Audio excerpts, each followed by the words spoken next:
সাপ্তাহিক লটারি ভাগ্য ১লা জানুয়ারি থেকে ১০ জানুয়ারি ২০২৬।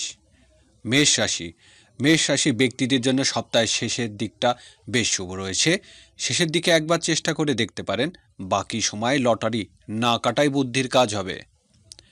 বৃষ রাশি জানুয়ারি প্রথম ১০ দিন বৃষ রাশির জাতক জাতিকারা খুব বেশি লটারির দিক না এগোনোই ভালো হবে, তবে সপ্তাহের শুরুতে একবার চেষ্টা করে দেখতে পারেন। মিথুন রাশি নতুন বছরে প্রথম ১০ দিনে মিথুন রাশির জাতক জাতিকারা খুব ভেবে চিন্তে সিদ্ধান্ত নিন। মন চাইলে শেষের দিনগুলিতে একবার লটারি কেটে দেখতে পারেন। সপ্তাহের শুরুতে লটারি কাটতে যাবেন না। কর্কট রাশি জাতক জাতিকারা ভাগ্য অর্থ প্রাপ্তির যোগ রয়েছে, তবে শুরু বা মধ্য ভাগে নয়, শেষ ভাগে। সিংহ রাশি জানুয়ারি প্রথম ১০ দিন সিংহ রাশির জাতক জাতিকাদের জন্য অর্থপ্রাপ্তি খুব খরচ বেশি হওয়ার আশঙ্কা বেশি দেখা যাচ্ছে, তাই যে কোনো সিদ্ধান্ত খুব বুঝে নিতে হবে।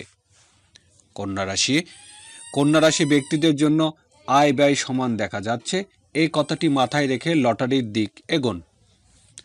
তুলা রাশি নতুন বছরে প্রথম ১০ দিনে তুলা রাশি জাতক জাতিকারা খুব বেশি অঙ্কের লটারি না কাটাই ভালো হবে, তবে আয়ের ভাগ বেশি, ব্যয় কম দেখা যাচ্ছে। বৃশ্চিক রাশি জানুয়ারি প্রথম ১০ দিন বৃশ্চিক রাশির ব্যক্তিদের লটারির দিক পা বাড়ানো উচিত হবে না। ধনুরাশি মধ্যভাগটা ধনুরাশি ব্যক্তিদের জন্য বেশ ভালো রয়েছে, তবে শেষ ভাগে একবার লটারি কাটতে যাবেন না। মকর রাশি জাতক জাতিকারা অর্থভাগ্য খুব একটা খারাপ নেই, এরা চাইলে লটারি টিকিট কেটে একবার ভাগ্য যাচাই করতেই পারেন।